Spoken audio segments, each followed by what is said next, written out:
तो SSC GD की तैयारी के लिए आज की इस वीडियो में कुछ ऐसे इंपॉर्टेंट क्वेश्चंस हम लोग देखेंगे जो क्वेश्चन साथियों आपको हर हालत में देखना चाहिए। यानी कि अगर आप कोई किताब पढ़ रहे हैं तो मैं कहूंगा अपनी किताब पढ़ने से पहले इन सवालों को देख लीजिए, क्योंकि ये सवाल आपके लिए सबसे इंपॉर्टेंट है एसएससी जीडी कांस्टेबल एग्जाम को क्रैक करने के लिए। तो आज की इस वीडियो में साथियों चारों विषयों का हम लोग निचोड़ देखेंगे, यानी कि हिंदी होगी, जीके होगी, जीएस होगी, रीजनिंग होगी और मैथ होगी। और मैं जो क्वेश्चंस आपको करवाऊं वो क्वेश्चंस कर लेना और क्वेश्चन से संबंधित जितनी जानकारी दे दो उनको साथियों तैयार कर लेना।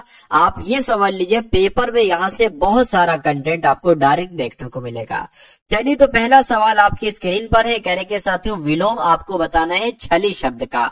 यानी कि छली शब्द की अगर बात करें तो छली शब्द का विलोम साथियों क्या होता है? क्या साथियों चंचल होता है छली शब्द का विलोम? देखिए अगर यहां पर बात करें निश्चल की तो मैं कहूंगा छली शब्द का विलोम क्या हो जाएगा? निश्चल हो जाएगा। और निश्चल शब्द का विलोम क्या हो जाएगा? छली हो जाएगा। अगर आपसे चंचल का विलोम पूछा जाता तो चंचल का विलोम साथियों क्या आप लोग ध्यान रखेंगे? स्थिर। यानी कि चंचल का विलोम स्थिर और स्थिर का विलोम चंचल हो जाएगा। अगर आपसे साथियों निष्फल का विलोम पूछा जाता तो आप क्या बताते? सफल बताते। क्या सफल बताते। उसके अलावा अचल का विलोम अगर आपसे पूछा जाता तो आपको क्या बताना होता? चल बताना होता। तो इतनी जानकारी आप लोग ध्यान रखेंगे। अब उसके बाद देखिए अगला सवाल आपकी स्क्रीन पर है। पूछा आपसे जा रहा है कि जिसे जानना आवश्यक हो। क्या साथियों जिसे जानना आवश्यक हो उसके लिए एक शब्द क्या होगा? ये आपको साथियों यहाँ पर बता देना है। देखिए जिसे जानना आवश्यक हो उसके लिए एक शब्द साथियों ज्ञेय हो जाएगा। क्या हो जाएगा साथियों? यहाँ पर ज्ञेय हो जाएगा। यानी कि आंसर अगर आपका है ऑप्शन नंबर डी तो बिल्कुल करेक्ट है। अच्छा जो जाना ना जा सके, क्या जो जाना ना जा सके उसे क्या कहा जाता है? उसे अज्ञेय कहा जाता है। सवाल आपसे पूछा जाएगा जो जाना ना जा सके। क्या जो जाना ना जा सके उसके लिए एक शब्द अगर आपसे पूछा जाए तो आपको साथियों अज्ञेय बता देना है। ठीक है ना। जो गाने योग्य हो, क्या साथियों जो गाने योग्य हो उसको क्या कहा जाएगा? ज्ञेय कहा जाएगा। जो गाने योग्य हो, क्या साथियों जो गाने योग्य हो उसको क्या कहा जाएगा? उसको ज्ञेय कहा जाएगा। यानी कि जिसे जानना आवश्यक हो उसके लिए साथियों एक शब्द ज्ञेय, जो गाने योग्य हो उसके लिए एक शब्द ज्ञेय और जो जाना ना जा सके उसके लिए एक शब्द अज्ञेय। तो ये 3-4 मैंने आपको बताए हैं, ये आप लोग ध्यान रखेंगे। अगला सवाल कहने कि अपनी, जो अपनी हत्या कर लेता हो उसके लिए एक शब्द क्या होगा? तो यहाँ पर साथियों आपका राइट आंसर क्या हो सकता है? फटाफट आप लोग यहाँ पर बताने की कोशिश करेंगे। देखिए हत्यारे की जब हम बात करते हैं साथियों तो हत्या करने वाला व्यक्ति को क्या कहा जाता है? हत्यारा कहा जाता है। दुर्बल की अगर बात करें तो जिसमें कोई बल ही ना हो तो उसको क्या कहा जाएगा? दुर्बल कहा जाएगा। ठीक है। जो अपनी हत्या कर लेता है उसको इसलिए साथियों एक शब्द पूछा गया, उसको आत्मघाती कहा जाता है। यानी कि जो अपनी हत्या कर ले उसको आत्मघाती कहा जाएगा। ये आप लोग साथियों ध्यान रखेंगे। उसके बाद देख लीजिए अगले नंबर का साथियों सवाल है, आपसे पूछा क्या जा रहा है। देखिए कहने के निम्नलिखित में से शुद्ध वर्तनी वाला शब्द आपको यहाँ पर बताना है कि शुद्ध वर्तनी वाला शब्द साथियों कौन सा है।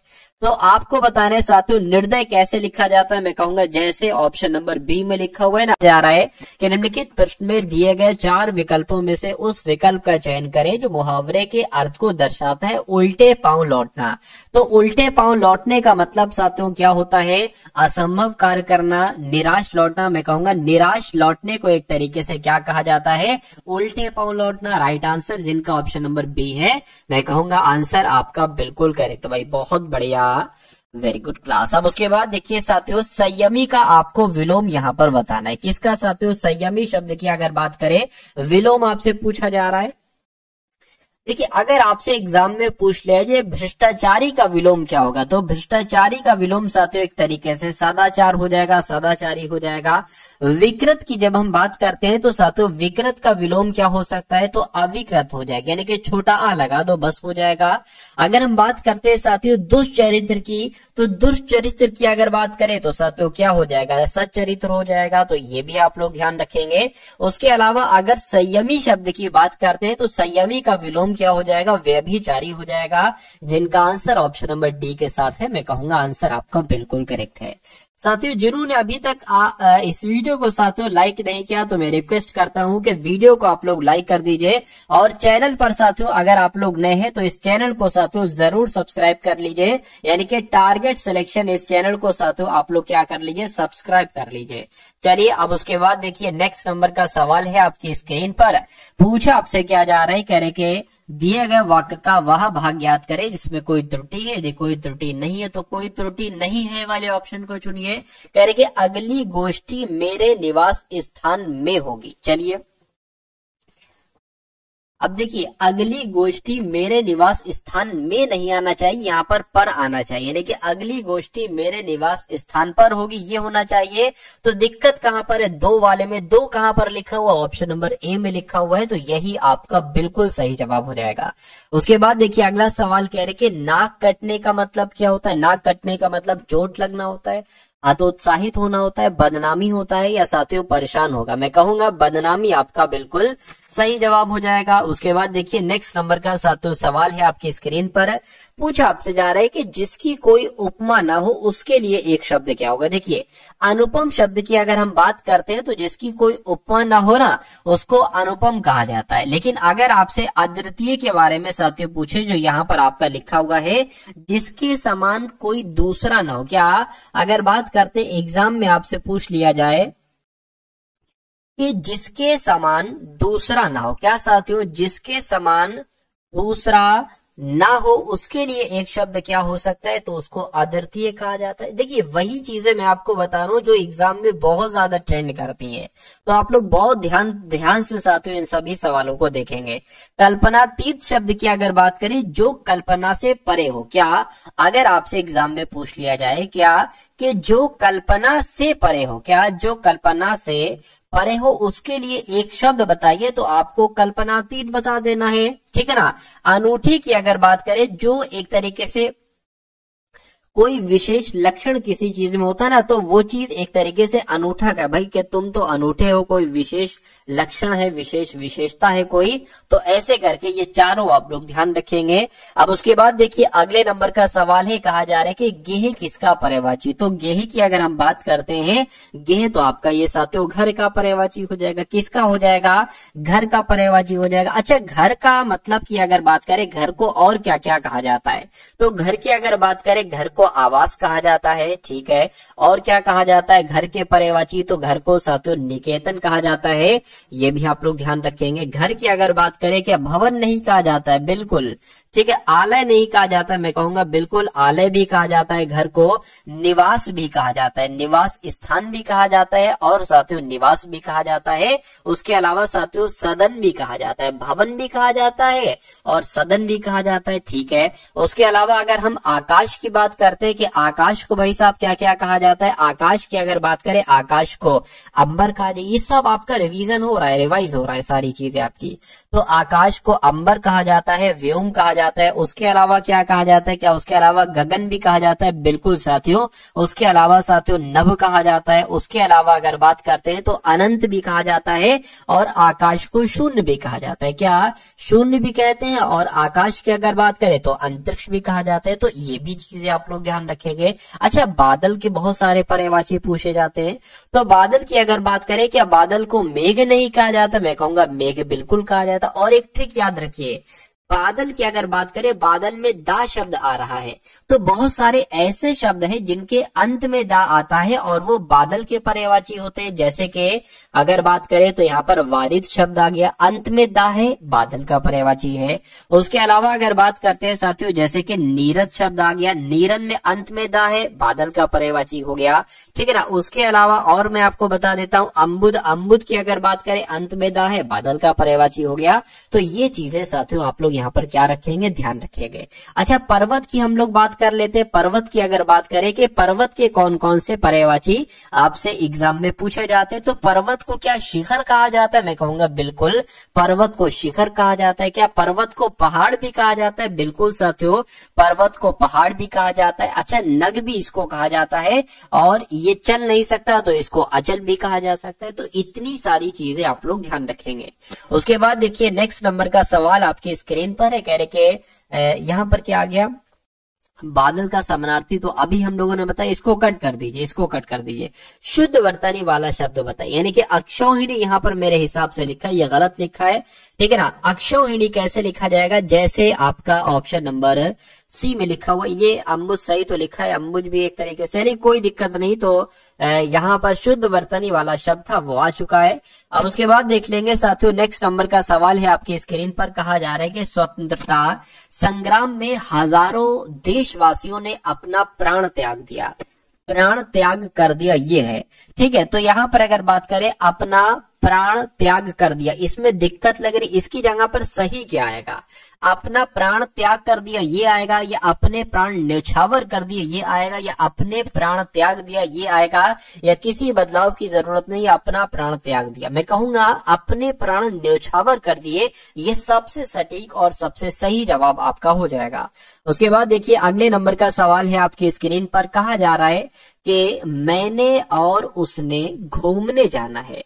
अब यहां पर अगर बात करें, दिक्कत आपको साथियों बताने की, दिक्कत आपकी ये कहां पर आ रही है और कैसे साथियों ये आपकी अशुद्धि होगी। देखिए मैंने और उसने नहीं होना चाहिए, यहां पर होना चाहिए मुझे और उसने घूमने जाना है। क्या मुझे और उसे, क्या साथियों यहां पर आना चाहिए, मुझे और उसे यहां पर आना चाहिए, ठीक है। मुझे और उसे घूमने जाना, ये सही हो जाएगा। तो दिक्कत कहां पर, एक वाले में, एक कहां पर लिखा हुआ है, ऑप्शन नंबर सी में लिखा हुआ है। तो ये क्या होगा, ये साथियों आपका बिल्कुल करेक्ट आंसर हो जाता है भाई, बहुत बढ़िया, वेरी गुड क्लास। अगला सवाल आपके स्क्रीन पर। कहा जा रहा है कि हरिश्चंद्र के सदस्य कोई सत्यवादी नहीं हुआ। इसमें आपको बताने की दिक्कत साथियों कहां पर है, मुझे बताइए। देखिए हरिश्चंद्र के सदृश कोई सत्यवादी नहीं हुआ, सदृश थोड़ी ना आना चाहिए, यहाँ पर जैसा आना चाहिए, यानी कि आपका पूरा वाक्य साथियों कैसे बनना चाहिए, हरिश्चंद्र के जैसा सत्यवादी नहीं हुआ, ये होना चाहिए। तो मैं कहूंगा साथियों दिक्कत कहां पर है, एक तरीके से, हाँ ये सदृश आ गया, दिक्कत यहाँ पर है, यहाँ पर है, तो यही आपका बिल्कुल करेक्ट आंसर हो जाएगा। अगला सवाल देखिए, कहा जा रहा है कि जिसका मूल नहीं है। तो जिसका मूल नहीं है साथियों, उसके लिए एक शब्द आपको बताना है, क्या हो सकता है साथियों, उसके लिए एक शब्द फटाफट आप लोग साथियों बता दीजिए। साथियों ये एक तरीके से बात करें तो ये जो वीडियो आप लोग साथियों देख रहे हैं, ये डेली वीडियो होती है, यानी कि अगर आप चैनल पर साथियों नए हैं तो चैनल को मैं कहूंगा तुरंत आप लोग सब्सक्राइब कर लीजिए, बेल आइकन पर क्लिक कर लीजिए। और मैं कहूंगा एग्जाम तक अगर आप ऐसी वीडियो देखते रहेंगे तो आपका एग्जाम बहुत आराम से साथियों क्रैक हो जाएगा, क्योंकि वो सारी चीजें मैं आपको धीरे धीरे कंप्लीट करवा दूंगा। क्योंकि कोई भी चीज बहुत एकदम से नहीं होती है, धीरे धीरे होती है साथियों। तैयारी होगी तो वो भी धीरे धीरे होगी, इतनी मजबूती में आपकी तैयारी मिला दूंगा कि एग्जाम आपके लिए बहुत हलवा हो जाएगा। और आप सारे कहेंगे भाई हिंदी के क्वेश्चन, इन्हीं के क्वेश्चन की तो हम प्रैक्टिस किया करते थे, डेली टारगेट सिलेक्शन पर इन्हीं क्वेश्चन की प्रैक्टिस किया करते थे, यही क्वेश्चन सर लाते थे बार बार, ऐसा साथियों आप कहोगे अपने एग्जाम हॉल में। तो आप बहुत ईमानदारी के साथ, क्योंकि अगर आप ईमानदारी से नहीं पढ़ोगे तो एक तरीके से साथियों वो सही नहीं होगा, और सही नहीं होगा तो पेपर के लिए आपके मुश्किल हो जाएगा। तो बहुत ईमानदारी तरीके से साथियों आपको पढ़ना है। मैंने अपनी थोड़ी मेहनत बढ़ाई है, आप भी अपना थोड़ा एफर्ट साथियों डालिए। चलिए अभी इस बात की अगर बात करें, सवाल की करके, जिसका मूल नहीं है उसके लिए एक शब्द क्या होगा। देखिए जिसका मूल नहीं है तो उसको तो निर्मूल कहा जाता है। अगर बात करें जिसमें, जैसे कि जिसमें मूल है तो उसको क्या कहा जाएगा, उसको समूल कहा जाएगा। जिसका मूल नहीं है उसको निर्मूल, जिसका मूल है उसको समूल। तो ये दोनों बातें आप लोग ध्यान रखेंगे। उसके बाद देखिए कहा जा रहा है आपसे करके, इनमें से कौन से युग में पर्यायवाची शब्द दिए गए हैं, मतलब सही पर्यायवाची आपको बताने कौन से में दिए गए हैं, आप लोग साथियों यहाँ पर बताइए। देखिए अगर बात करते हैं साथियों, क्या हाथी गज ये पर्यायवाची सही है, मैं कहूंगा हाथी को गज कहा जाता है। जय का क्या पर्यायवाची पराजय होता है, मैं कहूंगा नहीं। आश्रय का पर्यायवाची क्या गगनचुंबी इमारत होता है, मैं कहूंगा नहीं। कुबेर का क्या गद्द होता है, मैं कहूंगा नहीं। इसमें से केवल एक पर्यायवाची सही है, वो कौन सा है, वो ऑप्शन नंबर ए वाला है। उसके बाद देखिए अगला सवाल कह रहे कि जलसे में इतने लोग थे कि कहीं भी खड़े होने की जगह ना थी, ये होगा। या जलसे में कुछ लोग थे, या जलसे में थोड़े लोग थे, या जलसे में कम लोग थे। मैं कहूंगा यहाँ पर इतने अगर आ जाए तो ये वाली बात बिल्कुल सही हो जाएगी। जलसे में इतने लोग थे कि कहीं भी खड़े होने की जगह ना थी। ठीक है, तो आपका right answer option number A हो जाएगा। उसके बाद देखिए अगला सवाल, कहने कि हमें रविवार को पिताजी के साथ बाहर जानी है। तो बाहर जानी है नहीं होना चाहिए साथियों, बाहर जाना है ये होना चाहिए। दिक्कत यहाँ पर है और ये कहाँ पर लिखा हुआ है, ये ऑप्शन नंबर ए में लिखा हुआ है। अगला सवाल आपकी स्क्रीन पर कहा जा रहा है कि हवा की कड़कड़ाहट में भी संगीत है, या हवा की झंझनाहट में भी, या घरघराहट में भी, या सरसराहट में भी। तो क्या सरसरा यानी कि हवा सरसराती है, तो मैं कहूंगा हवा की सरसराहट में भी संगीत है, ये होना चाहिए। ये आपका बिल्कुल सही जवाब हो जाएगा। अब यहाँ पर साथियों अगर बात करें तो अब जीके के क्वेश्चंस यहाँ पर शुरू हो चुके हैं। कुछ जीके के क्वेश्चंस देखेंगे और उसके अलावा कुछ क्वेश्चंस हम लोग यहाँ पर करंट अफेयर के भी देखेंगे। तो कहा जा रहा है कि मुगल सम्राज्ञी नूरजहां के द्वारा उनके पिता की याद में बनवाया गया इत्मादुद्दौला का मकबरा ये कहां पर स्थित है। तो साथियों सवाल में आपसे पूछा गया ये कहां पर स्थित है, तो मैं कहूंगा ये कहां पर स्थित है, ये आगरा में स्थित है, ये आपको मालूम होना चाहिए।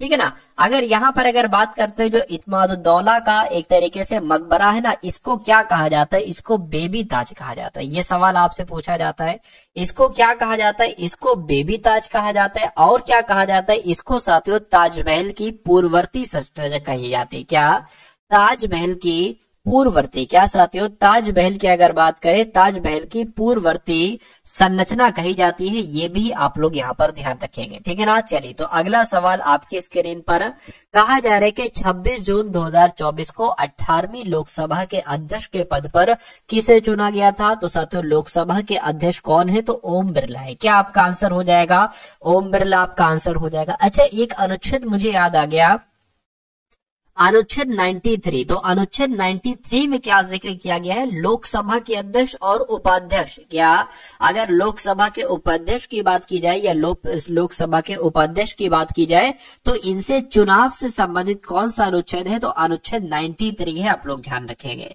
अगर आपसे पूछ लिया जाए कि 18वीं लोकसभा में विपक्ष का नेता कौन था, तो साथियों विपक्ष के नेता कौन थे, तो राहुल गांधी थे। कौन थे, राहुल गांधी थे। ये भी आप लोगों को यहाँ पर मालूम होना चाहिए। चलिए अब उसके बाद देख लीजिए अगले नंबर का सवाल है आपकी स्क्रीन पर। पूछा आपसे जा रहा है कि भारतीय जनता पार्टी की स्थापना इनमें से किस वर्ष की गई थी। तो भारतीय जनता पार्टी की स्थापना कब की गई थी, 1980 में भारतीय जनता पार्टी की स्थापना की गई थी। अगर आपसे पूछ लिया जाए कि भारतीय राष्ट्रीय कांग्रेस, क्या भारतीय राष्ट्रीय कांग्रेस की स्थापना कब की गई थी, तो कांग्रेस की अगर बात करते हैं ना, तो कांग्रेस की स्थापना साथियों 1885 में की गई थी। ये आप लोग ध्यान रखेंगे। बहुजन समाजवादी पार्टी की अगर हम बात करते हैं, किसकी बात करते हैं साथियों, बहुजन समाजवादी पार्टी या बहुजन समाज पार्टी की अगर बात करते हैं, ठीक है ना, तो बहुजन समाज पार्टी की स्थापना कब की गई थी, 1984 में। 1985 1984 ऐसा आप लोग ध्यान रखेंगे। और अगर आपसे एक तरीके से पूछा जाए समाजवादी पार्टी की, क्या अगर आपसे पूछा जाए कि समाजवादी पार्टी की स्थापना कब की गई, तो आप साथियों क्या बताएंगे, आप लोग ध्यान रखेंगे 1992 में समाजवादी पार्टी की स्थापना की गई थी। और एक और पूछा जाता है कम्युनिस्ट पार्टी की स्थापना कब की गई थी, तो 1964 में कम्युनिस्ट पार्टी की स्थापना की गई थी। किसकी साथियों, कम्युनिस्ट पार्टी की स्थापना 1964 में की गई थी। आप सभी लोगों को याद रखना है। अगला सवाल आपकी स्क्रीन पर पूछा आपसे जा रहा है कि निम्नलिखित में से किस राष्ट्रीय कांग्रेस में पहली बार बड़े पैमाने पर महिलाओं की भागीदारी साथियों देखी गई, मुझे बताइए। तो यहाँ पर अगर बात करते हैं सविनय अवज्ञा आंदोलन, तो सविनय अवज्ञा आंदोलन में एक तरीके से बहुत बड़े लेवल पर साथियों महिलाओं ने इसमें भाग लिया था। ये आप लोग ध्यान रखेंगे। अच्छा, इस आंदोलन का नेतृत्व किसके द्वारा किया गया था, अगर आपसे पूछा जाए तो गांधी जी के द्वारा इस आंदोलन का नेतृत्व किया गया था। ये आंदोलन कब शुरू किया गया साथियों, तो 1930 में साथियों शुरू किया गया। ये भी आप लोग यहाँ पर क्या रखेंगे, आप लोग यहाँ पर साथियों याद रखेंगे। चलिए अब उसके बाद देखते हैं अगला सवाल है, कह रहे कि प्रोटोजुआ किस रोग के रोग वाहक होते हैं। तो प्रोटोजुआ की अगर बात करें तो ये तो साथियों मलेरिया रोग के रोग वाहक होते हैं। आप लोग ध्यान रखेंगे। राइट आंसर आपका ऑप्शन नंबर किसके साथ जाएगा, बी के साथ जाएगा। अच्छा एक सवाल, कुछ सवाल आपसे पूछे जाते हैं वो मैं आपको बता देता हूं। जैसे कि आपसे पूछा जाएगा जो पेचिस नामक रोग होता है, क्या पेचिश जो रोग होता है ना साथियों, ये किसकी वजह से होता है? तो आपको साथियों क्या बताना है, ये परजीवी की वजह से होता है। किसकी वजह से? ये परजीवी के द्वारा होता है। उसके अलावा अगर हम बात करते हैं पायरिया रोग की, क्या पायरिया रोग की, तो पायरिया रोग भी साथियों परजीवी की वजह से होता है, ठीक है ना। उसके अलावा अगर बात करें, एक काला आजार नामक रोग कहलाया जाता है। क्या कहा जाता है? एक कहा जाता है साथियों काला आजार नामक रोग किसकी वजह से होता है? तो ये भी परजीवी की वजह से ही होता है। ये आप सभी लोगों को यहाँ पर साथियों याद रखना है, ठीक है ना। अच्छा, अगर पोलियो की बात करते हैं कि पोलियो रोग जो होता है ना, तो ये किसकी वजह से होता है? ये साथियों एक वायरस की वजह से रोग होता है। किसकी वजह से साथियों? वायरस की वजह से होता है। चलिए, तो अगला सवाल है आपके स्क्रीन पर। और अगर बात करें मादा एनाफिलीज की वजह से मलेरिया नामक रोग होता है। उसके बाद देखिए, मिट्टी की सबसे निचली परत को क्या कहा जाता है, बताइए। तो प्रथम मिट्टी की सबसे निचली परत को क्या कहा जाता है? तल कहा जाता है, तल शेल कहा जाता है। आप लोग ध्यान रखें, राइट आंसर आपका ऑप्शन नंबर सी हो जाएगा। अगला सवाल है, कहा जा रहा है साथियों ये तंजावुर के बृहदेश्वर मंदिर, जिसे पेरिया कोइल या बड़ा मंदिर भी कहा जाता है, ये किस भारतीय राज्य में स्थित है, बताइए। तो ये कहां पर स्थित है साथियों? ये तमिलनाडु में स्थित है। कहां पर स्थित है? तमिलनाडु में स्थित है। यानी कि तमिलनाडु की जब हम बात करते हैं तो बृहदेश्वर मंदिर, जिसको पेरू वेदैया भी कहा जाता है, क्या पेरिया कोइल भी कहा जाता है, बड़ा मंदिर भी इसको कहा जाता है, और पेरू वेदैयार भी इसको कहा जाता है, ठीक है ना। इस मंदिर की अगर बात करें किसने बनवाया, तो चोल शासक राजराज प्रथम के द्वारा बनवाया गया। क्या? चोल शासक राजराज प्रथम के द्वारा साथियों बृहदेश्वर मंदिर का निर्माण करवाया गया। ये आप लोग ध्यान रखेंगे। और इस मंदिर की अगर बात करें तो यूनेस्को के विश्व धरोहर स्थल में भी साथियों ये शामिल है। आप लोग ध्यान रखेंगे। कब से कब तक? तो साथियों 1003 से 1010 की अगर बात करें ईस्वी, इसके बीच साथियों इस मंदिर का निर्माण किया गया इस दौरान। चलिए, अब उसके बाद देखिए अगला सवाल है, अच्छा क्वेश्चन है। कह रहे कि बाबर ने कौन सी युद्ध पद्धति की शुरुआत की जिसमें सेना को विभिन्न डिवीजनों में विभाजित कर दिया था ताकि दुश्मन को हर तरफ से घेरा जा सके। देखिए, बाबर की अगर हम यहाँ पर बात करते हैं साथियों, बाबर की, तो जो पानीपत का प्रथम युद्ध हुआ था, ये आपको मालूम होगा साथियों, आपने बहुत बार पढ़ा होगा। पानीपत का जो एक तरीके से प्रथम युद्ध हुआ था, ये कब युद्ध हुआ था? ये युद्ध हुआ था साथियों 1526 में। और ये युद्ध किसके बीच हुआ था साथियों? ये युद्ध हुआ था बाबर और इब्राहिम लोदी के बीच। पता बाबर ने साथियों इसमें क्या किया था? इसमें बाबर ने तुलगमा पद्धति की अगर बात करें ना, तुलगमा पद्धति ये एक युद्ध रणनीति, पद्धति सही नहीं लिखा है, ये एक युद्ध की रणनीति है साथियों। क्या? ये एक युद्ध की रणनीति है। और इस रणनीति में पता क्या किया जाता है? जैसे कि मान लीजिए, ठीक है, इधर से साथियों इब्राहिम लोदी की सेना आ रही है और इधर से क्या जा रही है? इधर से मान लीजिए बाबर की सेना जा रही है। बाबर की जो तुलगमा पद्धति थी ना, इसके अकॉर्डिंग क्या था साथियों? क्या कि कुछ सैनिक इस सेना को इधर से घेरेंगे, कुछ सैनिक इसको साथियों इधर से घेरेंगे और कुछ सैनिक इसको इधर से घेरेंगे। यानी कि तीन तरफ से साथियों घेरने की ये एक तरीके से रणनीति थी। और इस रणनीति की वजह से ही क्या एक तरीके से बाबर ने इसमें जीत पाई थी। और अगर देखा जाए तो जब 1526 में पानीपत का पहला युद्ध हुआ था, तो इसमें ज्यादा सैनिक थे। जो सैनिकों की तादाद की मतलब इसकी सेना बड़ी थी और बाबर की सेना छोटी थी, लेकिन बाबर इसमें जीता। क्यों? क्योंकि रणनीति की वजह से। हर चीज साथियों स्ट्रेटजी से काम आती है, ठीक है। अच्छी रणनीति बनाएंगे तो कम मेहनत के साथ सफल हो जाएंगे, दिमाग लगाएंगे आप। चलिए, तो बाबर ने कौन सी नामक पद्धति, मैं कहूंगा तुलगमा पद्धति की शुरुआत की। इसमें सेना को विभिन्न डिवीजनों में विभाजित कर दिया गया था ताकि दुश्मन को हर तरफ से घेरा जा सके। साथियों वीडियो को लाइक कर दीजिए भाई। वीडियो को बनाने में साथियों, क्वेश्चंस को तैयार करने में, निकालने में जो क्वेश्चंस आपके पूछे जाए, मेहनत लगती है, तो इस मेहनत के लिए कम से कम एक लाइक तो आप लोग दे सकते हैं इस वीडियो को। चलिए, उसके बाद देखते हैं अगले नंबर का सवाल है। क्या कहा जा रहा है? कह रहे कि भारतीय रिजर्व बैंक के संबंध में निम्नलिखित में से कौन सा कथन सही नहीं है। ध्यान रखिए साथियों, कौन सा कथन सही नहीं है ये आपसे पूछा जा रहा है। तो आरबीआई देश के विदेशी मुद्रा भंडार का संरक्षक होता है, ठीक है ना।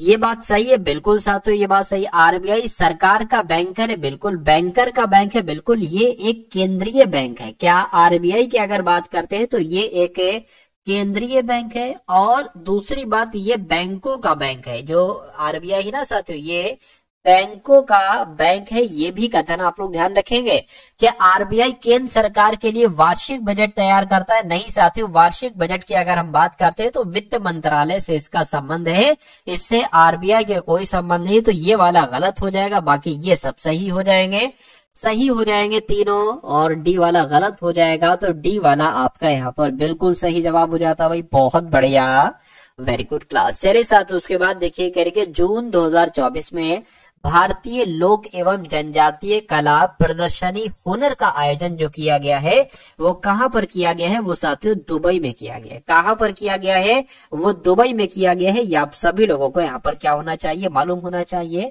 चलिए भाई उसके बाद देख लेते हैं अगले नंबर का सवाल है। कहा जा रहा है कि 2 जून 2024 को नाटो का नया महासचिव किसे नियुक्त किया गया है? तो इनकी अगर बात करें, इनका नाम है साथियों मार्क रूटे। क्या इनका नाम है? इनका नाम है मार्क रूटे। और ये नाटो के महासचिव साथियों बने हैं जून 2024 में ही। अच्छा, ये थे कौन? ये नीदरलैंड के साथियों पूर्व प्रधानमंत्री थे। ठीक है ना। नीदरलैंड की अगर बात करें तो नीदरलैंड के साथियों पूर्व प्रधानमंत्री थे। ये भी आप लोग ध्यान रखेंगे।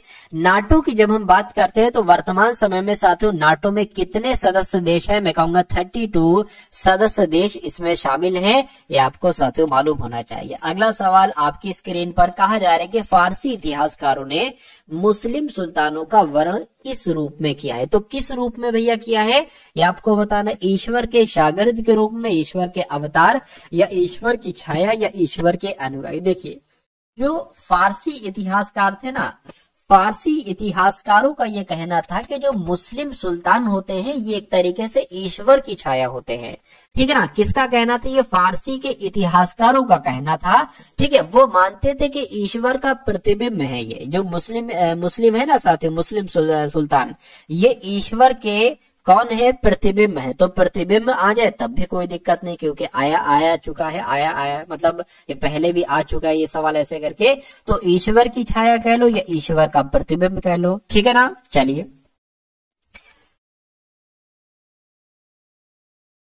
कह रहे कि गीता रहस्य पुस्तक किसने लिखी? जो म्यांमार की मांडले जेल में उनके द्वारा भगवत गीता पर लिखी गई एक टीका है। तो यहाँ पर साथियों अगर बात करें, देखिए गीता रहस्य नामक पुस्तक की अगर बात करें तो किसके द्वारा लिखित है? मैं कहूंगा बाल गंगाधर तिलक के द्वारा लिखित है। अगर आपसे पूछा जाए गीता रहस्य नामक किस भाषा में लिखी गई है, तो ये साथियों मराठी भाषा में लिखी गई है। ये भी आपसे पूछा जा सकता है। ठीक है ना। चलिए उसके बाद देखिए अगला सवाल आपकी स्क्रीन पर कहाँ आपसे जा रहा है? प्रधानमंत्री जन धन योजना के तहत खोले गए बैंक खातों के बारे में इनमें से कौन सा कथन गलत है? तो गलत कथन के बारे में आपको बताना है। यानी कि खाता धारक को रुपए डेबिट कार्ड प्रदान किया जाता है, ये बात सही है। बैंक से असंबंधित व्यक्ति के लिए एक साधारण बचत बैंक खाता खोला जाता है, बिल्कुल सही है। प्रधानमंत्री जन धन योजना खातों में जमा राशि पर कोई ब्याज नहीं मिलता, नहीं सा तो ऐसा है, जो ब्याज है वो ब्याज मिलता है। यानी कि ये वाला कथन मुझे लग रहा है गलत है, और गलत है भी ये। पात्र खाता धारकों के लिए 10,000 तक की ओवरड्राफ्ट ओडी सुविधा उपलब्ध है, ये बात भी बिल्कुल सही है। यानी कि सी वाली बात गलत थी तो साथियों वही आपका राइट आंसर हो जाएगा। उसके बाद देखिए अगले नंबर का सवाल आपकी स्क्रीन पर, देखिए सवाल को और बता दीजिए साथियों राइट आंसर आपका यहाँ पर क्या हो सकता है। चलिए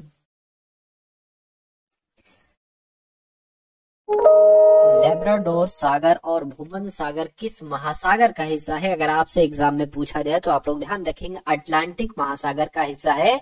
राइट आंसर आपका ऑप्शन नंबर डी हो जाएगा। अब उसके बाद देखिए साथियों नेक्स्ट नंबर का सवाल है, पूछा जा रहा है कि प्योर्टो रिको खाई निम्नलिखित में से किस महासागर में स्थित है?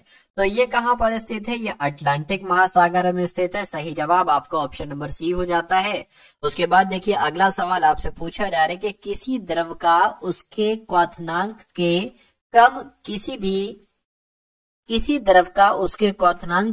कम किसी भी तापमान पर गैस में परिवर्तित किस नाम से जानी जाती है? तो इसको वाष्पीकरण कहा जाता है। ये सवाल डायरेक्ट अगर आपसे पूछा जाए तो राइट आंसर मैंने आपको बता दिया। उसके बाद देखिए करके किस संशोधन अधिनियम के अनुसार बेटे बेटियों और उनकी माताओं को पारिवारिक संपत्ति में बराबर हिस्सा प्रदान किया गया है? तो ये किस अधिनियम की बात चल रही है? हिंदू उत्तराधिकारी संशोधन अधिनियम 2005 की बात चल रही है। राइट आंसर आपका ऑप्शन नंबर सी हो जाएगा। अगला देखिए साथियों, अभी रीजनिंग के क्वेश्चंस होंगे और मैथ के क्वेश्चंस होंगे, तो उन सभी सवालों को आप लोग जरूर देखिएगा। कह रहे हैं निम्नलिखित में से कौन सी स्थिति चाय बागानों को नुकसान पहुंचा सकती है? तो 35 डिग्री सेल्सियस से अधिक तापमान, छायादार वृक्षों के नीचे रोपण कोई दिक्कत नहीं है, 150 से 300 सेंटीमीटर के बीच वर्षा, या गर्म और आर्द्र जलवायु में कहूंगा। राइट आंसर आपका जो जाएगा वो ऑप्शन नंबर ए के साथ जाएगा। अगला देखिए लेटराइट मिट्टी में इनमें से किस ऑक्साइड की कमी होती है? तो किसकी कमी होती है साथियों? सिलिकॉन की कमी होती है। तो अब यहाँ से साथियों आपके सामने रीजनिंग के क्वेश्चन शुरू हो चुके हैं। तो रीजनिंग के साथियों इस सवाल को देखिए और करने की कोशिश कीजिए और राइट आंसर आप लोग साथियों बताइए। क्या कहा जा रहा है साथियों? यहाँ पर कहा जा रहा है कि कुछ बोल्ट पेन है। तो साथियों मान लेते हैं ये क्या हो गए, ये आपके बोल्ट हो गए, ठीक है। और कह रहे हैं कि कुछ बोल्ट यानी कि इतने बोल्ट क्या मान लेते, इतने बोल्ट साथियों पेन मान लेते हैं, ठीक है। कह रहे कि कुछ स्टेंसिल बोल्ट है, यानी कि कुछ स्टेंसिल बोल्ट है। मैं कह सकता हूँ साथियों इतने स्टेंसिल्स, इसको मान लेते हैं। कुछ स्टेंसिल्स क्या हो गए साथियों? बोल्ट हो गए।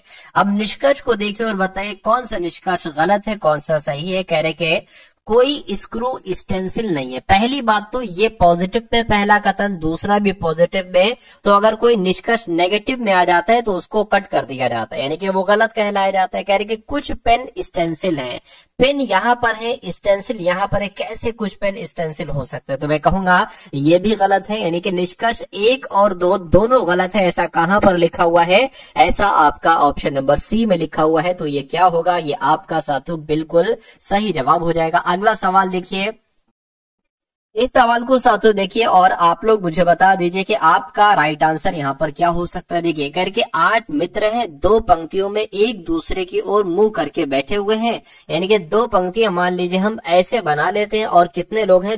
8 मित्र हैं, यानी कि 4 मित्र होंगे, 4 इधर मित्र होंगे, 1 2 3 4 और 4 मित्र साथियों इधर होंगे। ये बात क्लियर है, ठीक है। कहने के ए जो है ना, ये डी के सामने बैठा है, तो मान लीजिए ए डी यहाँ पर बैठा हो सकता है या ए डी यहाँ पर बैठा हो सकता है। कहीं पर भी ए डी आमने सामने मतलब बैठे हैं। ए डी के सामने बैठा है और बी और ई का, यानी कि बी और ई का पड़ोसी है।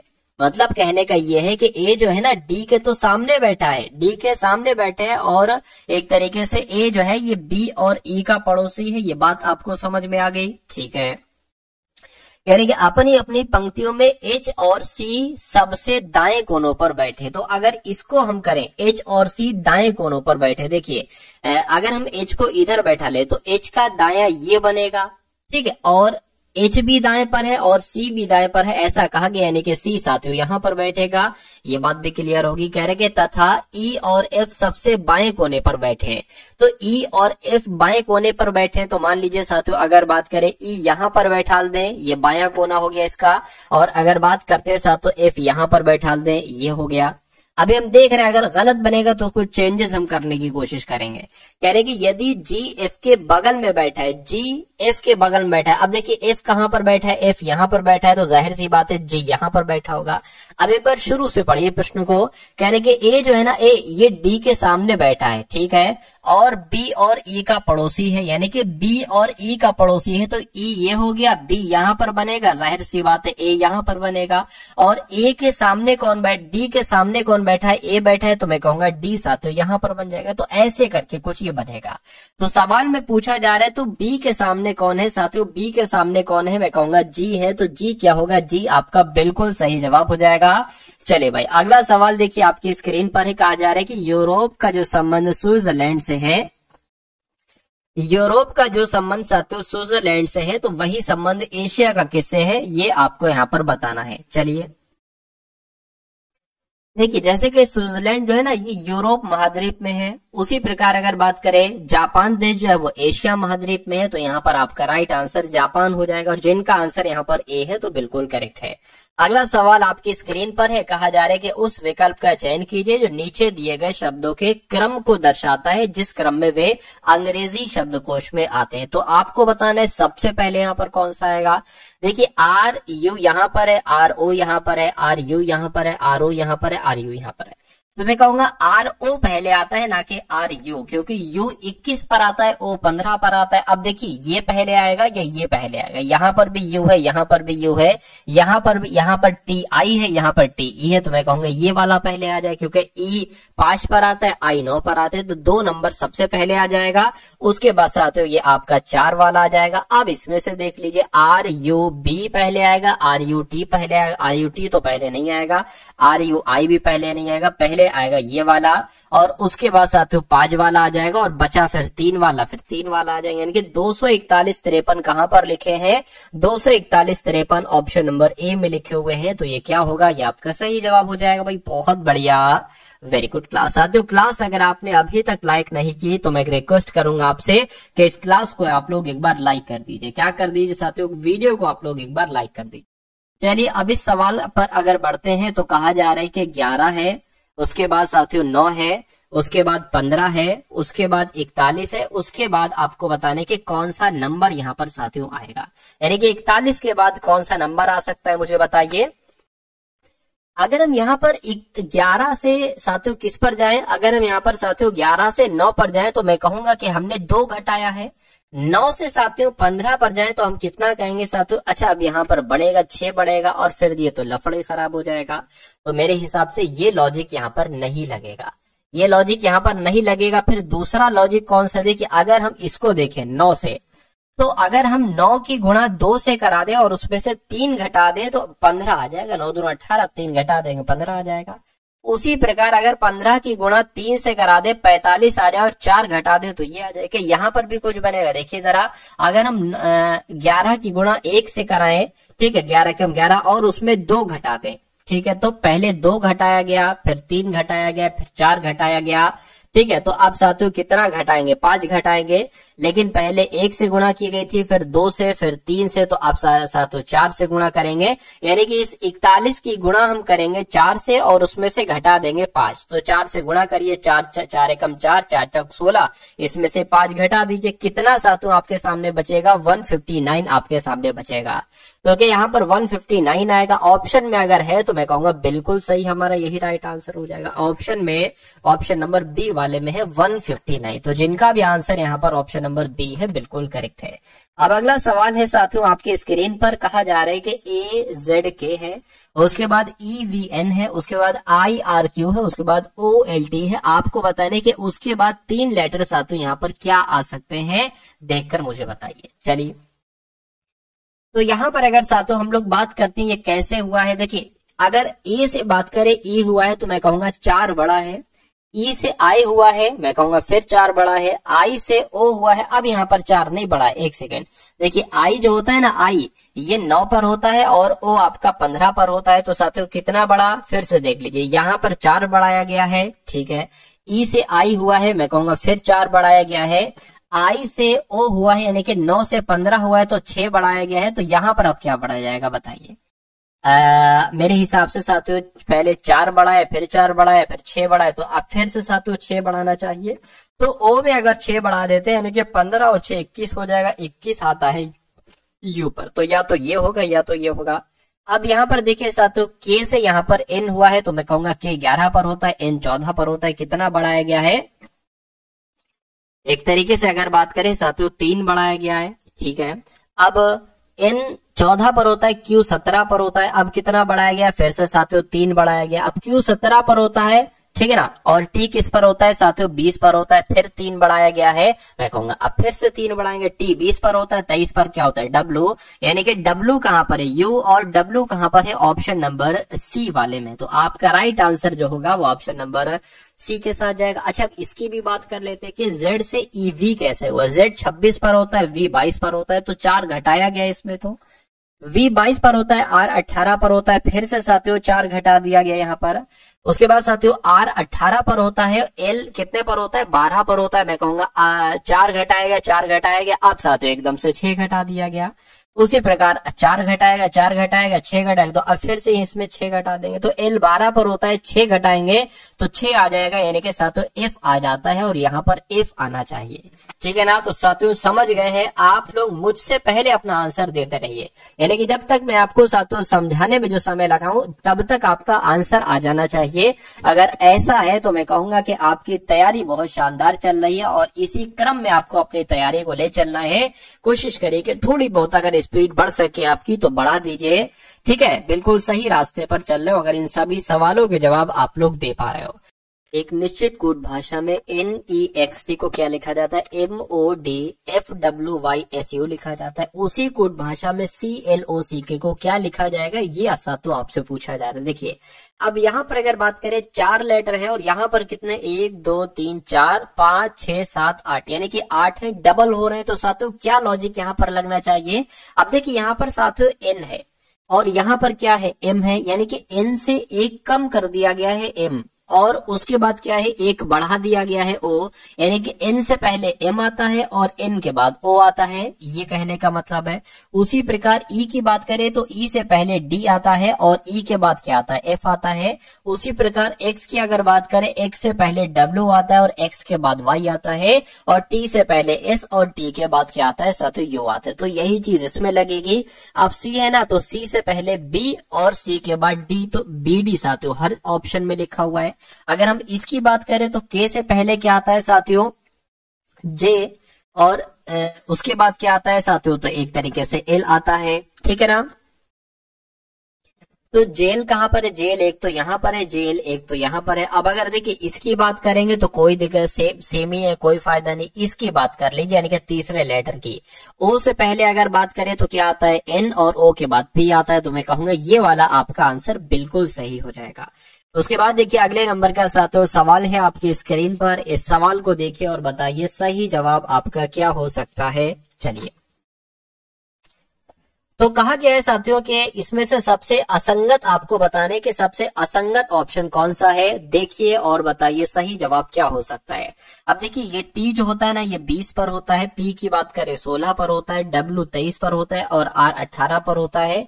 उसी प्रकार H जो होता है ना वो 8 पर होता है, D 4 पर होता है, K 11 पर होता है, F 6 पर होता है और R 18 पर होता है, N 14 पर होता है, U की बात करें 21 पर होता है, P 16 पर होता है और B 2 पर होता है, X 24 पर होता है, E 5 पर होता है, V आपका 22 पर होता है। तो यहाँ पर आपको बताने के सबसे मतलब अलग ऑप्शन कौन सा है, बस इतनी सी बात आपको कुल मिला के बताना है। चलिए देखिए यहाँ पर अगर बात करें 20 से ये 16 हुआ है, मैं कहूंगा कितना बड़ा है, 4 घटा है इसमें। तो इसमें अगर बात करें इसमें भी 4 घटाया गया और इसमें भी 4 घटाया गया, लेकिन इसमें साथियों 4 घटाया गया है। देखिए जरा 4 घटाया गया, बिल्कुल साथियों इसमें 4 घटाया ही गया है एक तरीके से, क्या कहीं ना कहीं एक तरीके से साथियों 4 घटाया गया है। चलिए कोई दिक्कत नहीं है। इसकी बात करें तो साथियों कितना घटाया गया है 5, बिल्कुल। इसकी बात करें 5 घटाया गया, इसकी बात करें 5 घटाया गया है और इसकी बात करें कितना घटाया गया है, क्या 5 तो इसमें तो नहीं घटाया गया, तो मैं कहूंगा इसमें नहीं घटाया गया है। तो ये सबसे अलग हो जाएगा और अलग हो जाएगा, तो यही आपका बिल्कुल सही जवाब हो जाएगा। अगला सवाल आपकी स्क्रीन पर देखिए और बताइए सही जवाब आपका क्या होगा। कह रहे कि एक नंबर सीरीज वाला सवाल है और 53 आ गया है, उसके बाद 61 आ गया है, उसके बाद 88 आ गया है, उसके बाद 152, उसके बाद साथियों 277 है और उसके बाद आपको बताने के कौन सा नंबर साथियों यहाँ पर हो सकता है। तो अगर बात करें साथियों इसमें कितना कितना एक तरीके से बढ़ रहा है, ये आप लोग जरा देखने की कोशिश करिए। अगर हम 53 की बात करते हैं, 53 से 61 जो हुआ है वो कितना बड़ा है, एक तरीके से साथियों अगर बात करें 7 इधर और 1 उधर, यानी कि इसमें 8 बड़ा है। 61 से 88 हुआ, देखिए 8 में से 1 जाएगा, 7 बचेगा, 8 में से 6 जाएगा, 2 बचेगा, तो 27 यहाँ पर बड़ा है। 88 से 152 हुआ है, तो हमें घटाना होगा 152 में से 88 को, तो 12 इधर हो जाएगा, मान लीजिए 12 है, ठीक है। 12 में से 8 जाएगा, 4 बचेगा, अब ये 14 हो जाएगा, 14 में से 8 जाएगा तो 6 बचेगा। अब यहाँ पर अगर बात करें देखिए 7 में से तो यहाँ पर 5 आ जाएगा, 27 में से 15 जाएगा तो 25 आ जाएगा और ये 12 आ जाएगा। अब यहाँ पर आपको बताने कितना बढ़ेगा। अब यहाँ पर साथियों आप लोग थोड़ा सा ध्यान से अगर देखेंगे तो ये जो होता है ना, ये 2 का क्यूब होता है, ये 3 का क्यूब होता है, और ये 4 का क्यूब होता है, और ये 5 का क्यूब होता है। तो मैं कहूंगा यहाँ पर साथियों 6 का क्यूब आना चाहिए। और 6 का क्यूब कितना होता है साथियों, ये एक बार मुझे बता दीजिए। तो 216 होता है शायद, देख लीजिए। ठीक है, 6 चंग आपका 36 हो जाएगा, 6 3 18 19 20। ठीक है, 6 कम 6 चंग 36 हो गया, 3 आएगा यहाँ, 6 3 18 21, 216 होता है बिल्कुल साथियों। तो यहाँ पर 216 पड़ेगा, यानी कि 277 में 216 प्लस करोगे तो ये वाला नंबर आपको मिल जाएगा। 6 और 7 कितना हो जाएगा, 13 हो जाएगा। 8 और 9 आ जाएगा, और यहाँ पर 4 आ जाएगा, यानी कि 493 आपका आंसर आएगा। और 493 कौन से ऑप्शन में है, तो ऑप्शन नंबर बी वाले में है। तो इस प्रकार जिनका आंसर ऑप्शन नंबर बी के साथ है, मैं कहूंगा आंसर आपका बिल्कुल करेक्ट है। अगला सवाल आपकी स्क्रीन पर, इस सवाल को साथियों देखिए और आप लोग मुझे बता दीजिए कि आपका सही जवाब यहाँ पर किस ऑप्शन के साथ जा सकता है। चलिए भाई, तो कुल मिला के अगर साथियों यहाँ पर हम लोग बात करते हैं, क्या कहा गया है, कह रहे कि इसमें आपको बताने खाली जगह में कौन कौन से लेटर आएंगे। तो सबसे पहले इसको काउंट कर लीजिए, क्या क्या लिखा हुआ है। क्यू खाली जगह, पी खाली जगह, ठीक है, एम खाली जगह, ए खाली जगह, टी खाली जगह, उसके बाद क्यू ए है खाली जगह, टी एम है। तो 1 2 3 1 2 3 4 5 6 7 8 9 10 11 12 13 14 15। तो मैं कहूंगा साथियों यहाँ पर 15 है। तो या तो 5 5 का पेयर बनेगा या 3 3 का बनेगा। एक बार 5 का पेयर बनाकर देखिए, तो 1 2 3 4 5 ये अलग हो गया, 1 2 3 4 5 ये अलग हो गया, और 1 2 3 4 5 ये अलग हो गया। आप देखोगे सबसे अंत में यहाँ पर अगर बात करें साथियों क्या आ रहा है, यहाँ पर भी एम है अंत में, और यहाँ पर भी एम है। तो मैं कहूंगा यहाँ पर भी एम आ जाना चाहिए। ठीक है, शुरू में साथियों क्यू है, तो यहाँ पर भी क्यू है, यहाँ पर भी क्यू है, तो मैं कहूंगा यहाँ पर भी क्यू आ जाना चाहिए। ठीक है ना। अब देखिए यहाँ पर क्यू ए हो गया है, यहाँ पर भी क्यू ए हो गया है, तो यहाँ पर भी क्यू ए कर लीजिए आप। ठीक है, उसके बाद देखिए क्यू, एक तरीके से अगर बात करें क्यू ए पी। ठीक है, अब यहाँ पर अगर बात करें, देखिए जरा टीएम यहाँ पर लिखा हुआ है, और यहाँ पर भी टीएम लिखा हुआ है, तो यहाँ पर भी साथियों टीएम आ जाएगा। यानी कि पूरा आपका जो बनेगा वो Q A P TM, Q A P, अब यहाँ पर पी आ जाएगा, Q A P T M और Q A P T M. यानी कि अब आपको अगला काम ये देखना है कि आपने अपने पेन से कौन कौन से लेटर लिखे हैं। आपने लिखा है साथियों क्या, आपने लिखा है ए टी, आपने लिखा है ए टी। ठीक है, उसके बाद लिखा है क्यू पी एम, आपने लिखा है क्यू पी एम लिखा है, आपने लिखा है साथियों पी। तो अब आपको देखना है साथियों कि ये ऐसा कहां पर लिखा हुआ है, ए टी क्यू पी, ये क्या है, ये पी है। तो ऐसा साथियों आपको देखना है कहां पर लिखा हुआ है।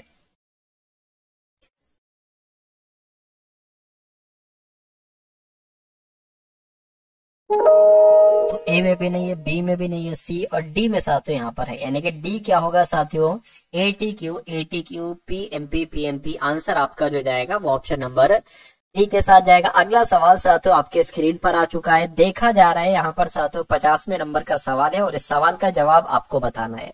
ठीक है ना साथियों, 2-3 क्वेश्चन और बाकी है, उसके बाद हम लोग मैथ के क्वेश्चंस यहाँ पर देखेंगे। तो साथियों इस क्वेश्चन का जवाब मुझे आप लोग बताने की कोशिश कीजिए। कहा जा रहा है कि अकबर, नागेश, गिरीश, विक्रम और सतपाल किसी पंचभुजाकार मेज के 5 कोनों पर बैठे हैं। ठीक है, तो 5 कोनों वाली एक मेज बना लेते हैं साथियों, 1 2, ठीक है, मतलब 1 ये, 2 ये, 3 और साथियों ऐसे करके 4, ऐसे करके ये और ये, तो 5 भुजाओं वाला हो गया। जैसे बन गया वैसे थोड़ा मैनेज कर लीजिए। तो कुल मिला के 5 लोग यहाँ पर, एक यहाँ बैठा है, एक यहाँ बैठा है, एक यहाँ बैठा है, एक यहाँ बैठा है, तो एक साथ यहाँ पर बैठा हुआ है। कह रहे कि सभी मेज के केंद्र की ओर अभिमुख होकर बैठे। ठीक है, कह रहे कि गिरीश विक्रम के बाएं और तीसरे स्थान पर बैठा है, सतपाल नागेश के बाईं ओर बगल में बैठा है, अकरम सतपाल के बाईं ओर दूसरे स्थान पर बैठा है। कह रहे कि नागेश के दाएं दूसरे स्थान पर कौन बैठा है। अब देखिए यहाँ पर सवाल में 3 लाइनें हैं। एक तो लाइन साथियों यहाँ से लेकर यहाँ तक है, उसके बाद जो दूसरी लाइन शुरू हुई है वो यहाँ से लेकर साथियों यहाँ तक है, और तीसरी लाइन साथियों ये वाली है। हम इस वाली लाइन को अभी स्किप करेंगे, हम इस वाली लाइन को देखेंगे और इस वाली लाइन को देखेंगे। क्यों? क्योंकि हमें यहाँ पर 2 लोग एक साथ मिलने हैं, सतपाल और सतपाल। ये हमारे लिए ये 2 चीजें हैं, सतपाल यहाँ पर भी सतपाल, तो हमारे लिए ज्यादा आसान साथियों सवाल हो जाएगा। कैसे, मैं आपको बताता हूँ। सतपाल नागेश के बाईं ओर बैठा है, यानी कि नागेश के बाईं ओर बगल में सतपाल बैठा है, तो नागेश को आप कहीं बैठा दो, आंसर एक आएगा। नागेश को यहाँ बैठा दो, यहाँ बैठा दो, यहाँ बैठा दो, कहीं पर भी बैठा दो। मान लीजिए नागेश यहाँ पर बैठे, अब नागेश का मुंह किस तरफ है, नागेश का मुंह इस तरफ है, यानी कि नागेश का दायां ये हो जाएगा, नागेश का बायां ये हो जाएगा। कह रहे हैं कि नागेश के बाईं और बगल में कौन बैठा है साथियों, गिरीश बैठा है, यानी कि साथियों गिरीश यहां पर बैठ जाएगा। एक सेकेंड, बायां ये थोड़ी ना होगा, ठीक है। नागेश के बाईं और बगल में कौन बैठा है, सतपाल बैठा है, ये लिखा हुआ है, ठीक है। तो सतपाल यहाँ पर आएगा भाई साहब, क्या सतपाल यहाँ पर, सतपाल जी यहाँ पर बैठ जाएंगे। अब इसको पढ़िए, अकबर सतपाल के बाएं दूसरे स्थान पर बैठा है, यानी कि अगर बात करते हैं साथियों यहाँ पर सतपाल के बाएं दूसरे कौन बैठा है, अकबर बैठा है, तो सतपाल का बायां किधर हो जाएगा साथियों, एक तरीके से इधर हो जाएगा, तो यहाँ पर अकबर बैठ जाएंगे, कौन, अकबर बैठ जाएंगे। अब इस वाली लाइन को पढ़ लीजिए, कह रहे कि विक्रम के बाएं और तीसरे स्थान पर गिरीश बैठे हैं। तो अब देखिए, अब एक तो ये जगह खाली है, एक ये जगह खाली है। अगर हम यहाँ पर विक्रम को बैठा लेंगे, विक्रम के बाएं तीसरे स्थान पर, यानी कि अगर 1 2 3 बिल्कुल साथियों यहाँ पर गिरीश बैठ सकता है, ठीक है। तो विक्रम हम यहाँ पर बैठा देंगे और गिरीश साथियों यहाँ पर बैठा देंगे। तो सवाल में पूछा जा रहा है कि नागेश के दूसरे स्थान पर कौन है, तो नागेश ये है, नागेश के दाएं दूसरे स्थान पर कौन है साथियों, अकबर है। तो आपका आंसर क्या होगा, अकबर आपका आंसर हो जाएगा। और जिनका भी आंसर मेरे आंसर से पहले था भाई, बहुत बढ़िया, वेरी गुड क्लास। अगला सवाल आपके स्क्रीन पर देखिए सवाल को और बताइए सही जवाब आपका क्या हो सकता है। यानी कि किसी निश्चित कोड भाषा में SHEER को 2110222 लिखा जाता है, उसी प्रकार NIGST को 16391022 लिखा जाता है। तो राइट को साथियों क्या लिखा जाएगा, ये लॉजिक इसमें आपको पहचानने के आखिर इसमें कौन सा लॉजिक लगा हुआ है। चलिए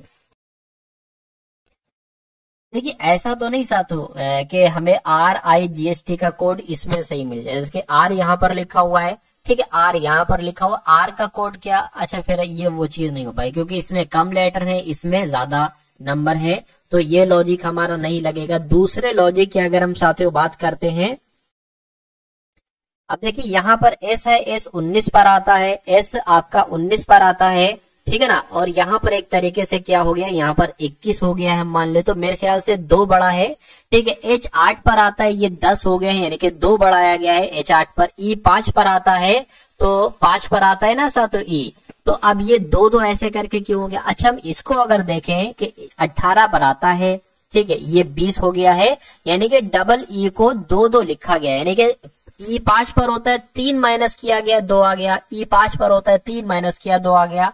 तो ये चीज समझ गया ना आप लोग। ऐसे ही जैसे कि देखिए N है, N 14 पर आता है, 2 बढ़ाएंगे 16 आ गया, ठीक है।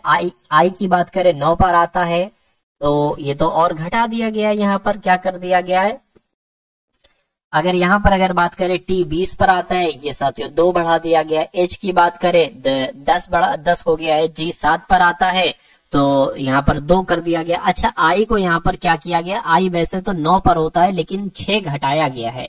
तो ये चीजें आप लोग ध्यान रखेंगे, क्या ये चीजें साथियों यहाँ पर आप लोग ध्यान रखेंगे। जैसे कि यहाँ पर R है, R 18 पर आता है तो यहाँ पर 20 आ जाएगा, लेकिन यहाँ पर I आया है, I होता है साथियों 9 पर। I किस पर होता है, यहाँ पर अगर बात करें तो I जो होता है ना साथियों वो 9 पर होता है, ठीक है। लेकिन यहाँ पर हम 9 का 2 बढ़ाएंगे नहीं, यहाँ पर हम 6 घटा देंगे, क्योंकि इसमें भी तो हमने 6 घटाया था, तो 6 घटाएंगे तो मैं कहूंगा 3 आएगा। तो 20 3 कहाँ पर लिखा हुआ है, यहाँ पर लिखा हुआ है। और हम चेक कर लेते, G 7 पर आता है तो 9 आ जाएगा, H 8 पर आता है 10 आ जाएगा, T 20 पर आता है 22 आ जाएगा, ठीक है ना। तो कुल मिला के साथियों ऐसा कहाँ पर लिखा हुआ है, 20 39 10 22, ऐसा ऑप्शन नंबर C में लिखा हुआ है। तो ये क्या होगा, ये आपका बिल्कुल सही जवाब हो जाएगा। अगला देखिए, कह रहे स्वीट्स को TZKOIN लिखा जाता है, CHOICE को क्या लिखा जा सकता है, ये आपको साथियों बताना है कि आखिर इसमें कौन सा लॉजिक लगा है, बताइए। चलिए अब यहाँ पर अगर बात करें S है, S से T हो गया, 1 बढ़ाया गया। W होता है 23 पर, ये साथियों 26 हो गया है। Z आ गया, यानी कि एकदम से 3 बढ़ा दिया गया है। E5 पर होता है साथियों K कर दिया गया है, यानी कि कितना 6 बढ़ा दिया गया है। और E5 पर होता है साथियों ये कितना कर दिया गया है, ये तो एकदम से 15 हो गया, यानी कि 10 बढ़ा दिया गया है। T20 पर होता है साथियों ये क्या कर दिया गया, ये I कर दिया गया, कितना अब बढ़ाया गया है, T से I हुआ है, मैं कहूंगा 15 बढ़ाया गया है यहाँ पर। S की बात करें तो S आपका कितने पर होता है, 19 पर होता है। अब देखिए शुरू में इसको जरा देख लीजिए आप, जैसे कि यहाँ पर कितना बढ़ाया गया था, S 19 पर होता है, तो ये एक तरीके से T कर दिया गया, यानी कि 1 बढ़ाया गया। तो इसमें अगर 1 बढ़ाओगे तो D आएगा, D आपको हर जगह देखने को मिल रहा है। फिर 23 से 26 हुआ था, यानी कि अब इसमें 3 बढ़ाना है, तो मैं कहूंगा K आ जाएगा। तो D के एक तो यहाँ पर है और एक D के यहाँ पर है। अब देखिए अब इसको आप चेक ना करो, क्योंकि यू यहाँ पर भी है, यू यहाँ पर भी है। अब इसको चाहो तो एक काम कर लो, इसको चेक कर लो आप, क्या इसको चेक कर लो, ठीक है ना, इसको चेक कर लो, या एक काम करो इसको चेक कर लो, ठीक है। तीसरे वाले को, जैसे कि ये ई था, ई से क्या हुआ था, ओ हो गया था, यानी कि 5 से 15 हो गया था, तो 10 बढ़ाया गया था। अब इसमें भी 9 में भी 10 बढ़ाएंगे, तो साथियों 9 में जब 10 बढ़ाएंगे तो मैं कहूंगा 19 आ जाएगा। और 19 पर साथियों क्या होता है, 19 पर आपका एस होता है। तो आपका राइट आंसर जो जाएगा वो ऑप्शन नंबर बी के साथ जाएगा, ठीक है ना। बाकी अगर इसकी बात करें कि जैसे कि यहाँ पर S 19 पर होता है, N हो गया है, तो कितना बढ़ाया गया, तो लगभग 21 बढ़ाया गया है। S से N हुआ है ना, तो 21 बढ़ाया गया है। चलिए, तो ये भी चीज आप समझ गए, आंसर भी आपका आ गया। उसके बाद देख लीजिए अगले नंबर का सवाल है, कहा जा रहा है कि ये जो आकृति आपको दिख रही है ना, ये चीज ऐसे करके आकृति, ये आकृति आपको बताने के कौन से ऑप्शन में आपको दिख रही है, थोड़ा सा आप ट्राई करके देखिए कहां पर। देखिए अगर बात करते ये एक लाइन ऐसे तो यहाँ पर आई है, लेकिन कोई यहाँ ऐसे लाइन नहीं गुजरी है, ठीक है, तो ये आंसर नहीं हो सकता। इसकी अगर बात करें यहाँ पर भी ऐसा सा तो हमको नहीं नजर आ रहा है, ठीक। इसकी अगर बात करें या इसकी अगर बात करें, देखिए यहां से एक चीज हमको मिल रही है, क्या,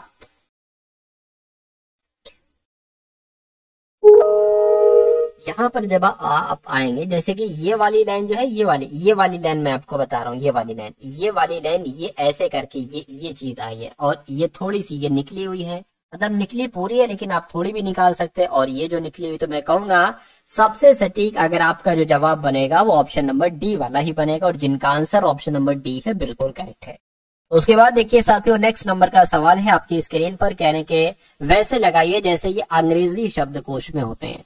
तो आर यू यहाँ पर है, आर ओ यहाँ पर है, आर ओ यहाँ पर है, आर यू तो नहीं आएगा, पहले आर ओ आएगा, तो या तो ये आएगा या तो साथियों ये आएगा। अब देखिए आर ओ यू यहाँ पर है, आर ओ यू यहाँ पर है, यहाँ पर भी टी है, यहाँ पर भी टी है, यहाँ पर ई है, यहाँ पर आई है, तो ई वाला पहले आएगा, आई वाला साथियों बाद में आएगा। अब इसको देख लीजिए, आर यू आई पहले आएगा या आर यू टी पहले आएगा, ठीक है ना, या आर यू बी पहले आएगा, मैं कहूंगा आर यू बी पहले आएगा। उसके बाद साथियों ये वाला आ जाएगा, और उसके बाद आपका 3 वाला आ जाएगा, यानी कि 241 53 कहां पर लिखा हुआ है, ऑप्शन नंबर 241 और 53 ऑप्शन नंबर ए में लिखा हुआ है। तो ये क्या होगा, ये आपका बिल्कुल सही जवाब हो जाएगा। अगला सवाल देखिए, कहने के उस विकल्प का चयन करें जिसमें दी गई संख्याओं के बीच वही संबंध है जो नीचे दिए गए समुच्चय की संख्याओं के बीच है, यानी कि जैसे जिस रूल के अकॉर्डिंग 36, 74, 55 बनाया गया है, तो वही लॉजिक आपको बताना है कि इन 4 ऑप्शन में से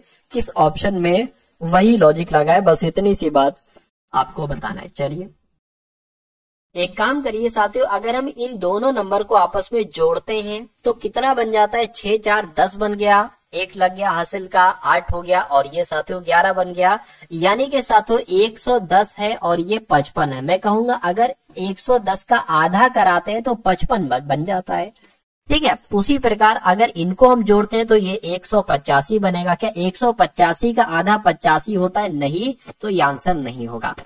40 और 50 एक तरीके से कितना हो जाएगा साथियों, मैं कहूंगा 40 और 50 साथियों एक तरीके से 90 हो जाएगा, ठीक है ना, 90 और ये 52 है ना, तो साथियों ये हो जाएगा। इसको अगर साथियों आप आधा करेंगे, 2 से कर लीजिए, 2 चौक 8, 1 चला गया 12 हो गया, 2 छंग 12, 46। क्या ये 46 है, मैं कहूंगा बिल्कुल, यानी कि जो रूल इसमें लगा है वही रूल ऑप्शन नंबर बी वाले में लगा है। तो ये क्या होगा साथियों, ये आपका बिल्कुल करेक्ट आंसर हो जाता है भाई, बहुत बढ़िया, वेरी गुड क्लास। उसके बाद देखिए साथियों अगले नंबर का सवाल है और अब यहाँ पर आपके सामने मैथ के क्वेश्चन शुरू हो चुके हैं। तो इन सभी मैथ के क्वेश्चंस को साथियों आप लोग तैयार कीजिए। मैं कहूंगा यहाँ से आपको कुछ क्वेश्चन तो साथियों देखने को मिलेंगे जरूर साथियों, बस कुछ ही चेंजेस होगा, बहुत ज्यादा चेंजेस नहीं होगा। जैसे कि ये सवाल है साथियों बहुत इंपॉर्टेंट, कहने के बाइक ए है जो कि 30 किलोमीटर प्रति घंटा की चाल से 2 घंटे में कुछ दूरी तय करती है। बच्चा बता देगा, अगर एक बाइक है ए 30 किलोमीटर प्रति घंटा की चाल से चल रही है, यानी कि 1 घंटे में 30 किलोमीटर चल रही है, तो वो साथियों 2 घंटे में कितनी चल पाएगी साथियों? 60 किलोमीटर चल पाएगी। यानी कि दूरी तो यहाँ पर आपको मालूम पड़ गई कि क्या कहा जा रहा है कि कुछ दूरी तय करती है, तो 60 किलोमीटर की दूरी तय करती है। ठीक है, उसके बाद कहने के जबकि एक अन्य बाइक है जिसका नाम है बी, तो ये बाइक बी 35 किलोमीटर की चाल से बाइक ए के समान दूरी तय करती है। यानी कि ये 35 किलोमीटर की प्रति घंटा की चाल से जो बाइक बी की अगर बात करें इसकी चाल कितनी है साथियों? 35 किलोमीटर प्रति घंटा इसकी चाल है और ये कुछ दूरी तय करती है। यानी कि कितनी दूरी तय करती है साथियों? बाइक बी 60 किलोमीटर की दूरी तय करती है। क्यों? क्योंकि इसने कहा है ना जितनी ए दूरी तय करता है, ए तो 60 किलोमीटर दूरी तय करता है, तो बी भी उतनी दूरी तय करता है। ठीक है, उसके बाद कह रहे हैं कि बाइक ए द्वारा लिया गया समय का बाइक बी द्वारा लिया गया समय, यानी कि दोनों का आपको समय का अनुपात बताना है। क्या? दोनों का आपको समय का अनुपात बताना है, बाइक ए का और बाइक बी का। बाइक ए का समय और साथियों बाइक बी का समय का अनुपात बताना है। देखिए यहाँ पर तो साफ साफ नजर आ रहा है 2 घंटे।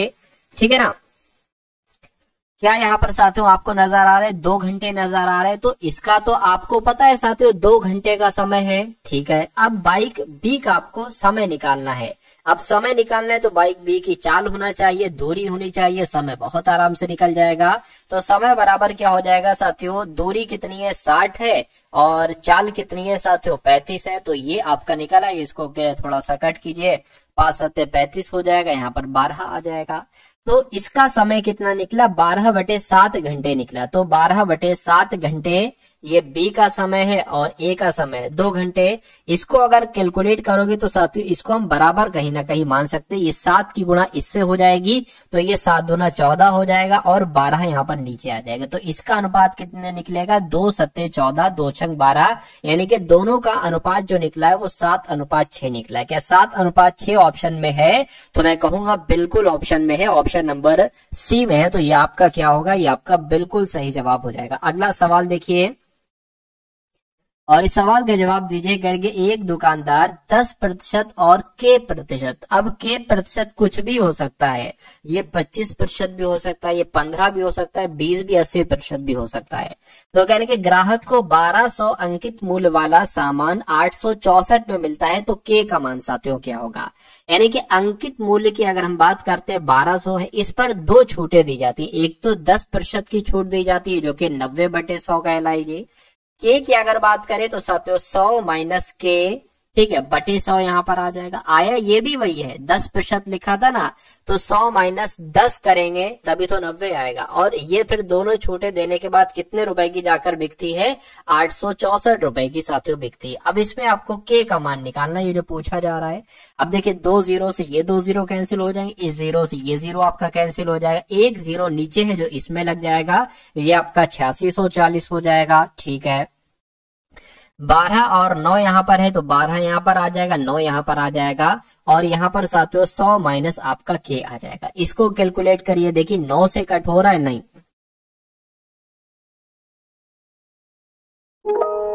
तो 12 से कट करें साथियों या 9 से करें, किसी से भी कट कर लो। 9 से कट कर ले, 9 एकम 9 हो जाएगा, 9 नीम आपका 81 हो जाएगा, कितना 5 जाएगा 54 हो जाएगा, 9 पंजे 45, 9 छंग आपका 54 हो जाएगा, 0 लग जाएगा, कैंसिल हो गया। 12 से अगर कट करे 12 पंजे 60, 12 छंग 84, 12 96, 12 96 हो गए। यानी कि अगर बात करें 100 माइनस के बराबर 80 आ चुका है। के का मान आपसे पूछा जा रहा है, तो साथियों यहाँ पर माइनस के आ गया बराबर 80 आ गया, ये 100 इधर जाएगा, प्लस का है तो साथियों ये माइनस का हो जाएगा। यानी कि माइनस के बराबर क्या आया? -20 आया, माइनस से माइनस कैंसिल हो जाएगा, के बराबर कितना आ जाएगा? 20% आ जाएगा और यही आपका क्या हो जाएगा? यही आपका राइट आंसर हो जाएगा। ठीक है ना, समझ गए साथियों कैसे करना है। अब बढ़ते हैं हम लोग अगले नंबर के सवाल की तरफ। कह रहे कि 2 संख्याएं तीसरी संख्या से क्रमशः 20% और 50% अधिक हैं, पहली दो संख्याओं का अनुपात क्या है। मान लीजिए साथियों पहली संख्या x है, दूसरी y है, तीसरी z है। यानी कि तीसरी संख्या से दो संख्या यानी कि पहली संख्या और दूसरी संख्या, ये तीसरी संख्या से 20% और यानी कि जो ये पहली वाली होगी ये 20% अधिक है और ये 50% अधिक है। अब तीसरी संख्या नहीं बताई गई है, मान लीजिए तीसरी संख्या 100 है, तो पहली वाली संख्या तीसरी वाली संख्या से 20% अधिक है यानी कि 120 हो जाएगी, और दूसरी वाली संख्या तीसरी संख्या से 50% अधिक है तो 150 हो जाएगी। यानी कि पहली दो संख्याओं का अनुपात क्या होगा, यानी कि पहली संख्या ये और दूसरी संख्या, इन दोनों का अनुपात पूछा जा रहा है। 0 से 0 कैंसिल, 3 चौक 12 हो जाएगा, 3 पंजे 15 हो जाएगा। यानी कि पहली दो संख्याओं का अनुपात कितना निकलेगा, 4:5 निकलेगा और यही आपका बिल्कुल सही जवाब हो जाएगा।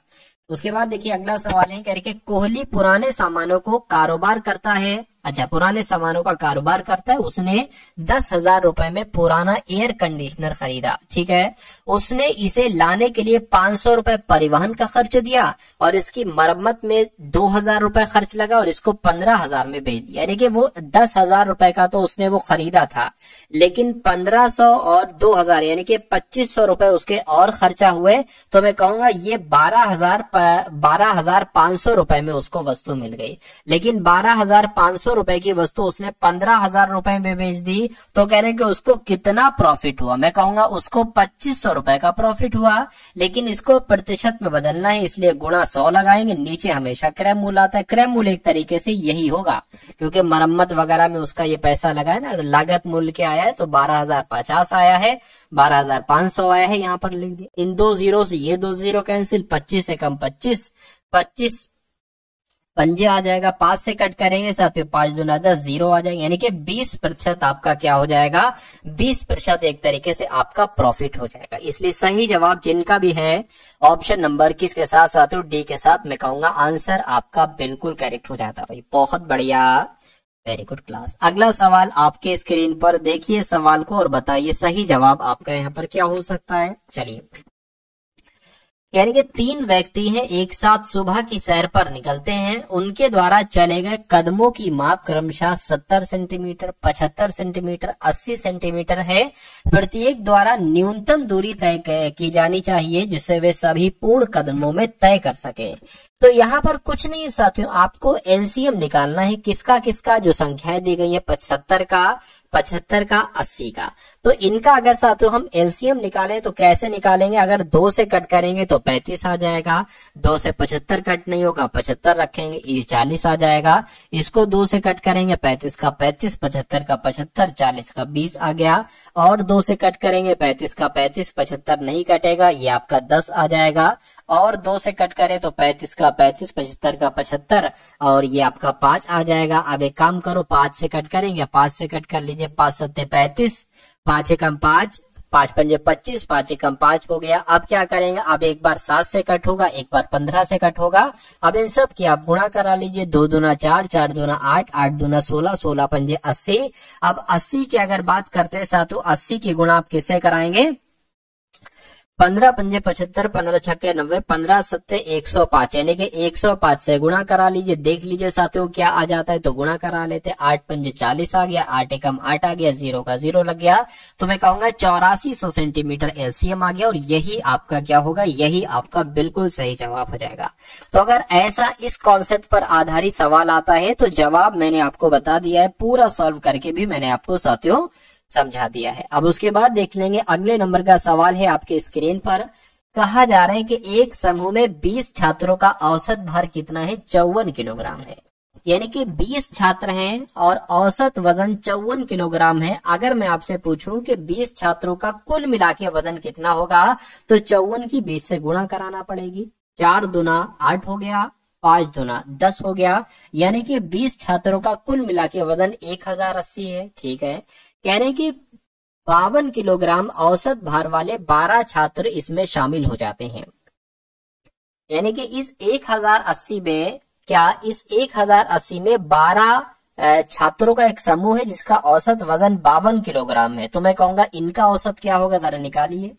ठीक है, इनके औसत की अगर बात करें तो 2 दूना 4, 5 दूना 10 और साथ में यहाँ पर 52 आ जाएगा। 4 आ गया, 2 आ गया, 6 आ गया।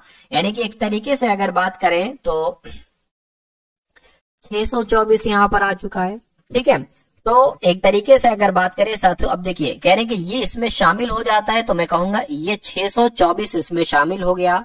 ठीक है, यही तो कहा गया था कि 52 किलोग्राम औसत भार वाले 12 छात्रों के 12 छात्र समूह में शामिल हो जाते हैं, और कह रहे हैं कि 56 किलोग्राम औसत वाले 7 छात्र समूह से निकल जाते हैं। तो इसमें अब हमें माइनस करना है। क्या माइनस करना है साथियों? 56 केजी औसत वजन है और 7 लोग हैं, तो इनका जरा औसत निकालिए। 6 छंग 36, 6 सत्ते 42 हो जाएगा, और 7 पंजे 35, 39 हो जाएगा, और ये 392 इसमें से साथियों आपको घटाना है। ठीक है ना। तो अब समूह में शेष छात्रों का औसत क्या होगा? अब देखिए यहाँ पर आपको ये तो योग निकल कर आएगा।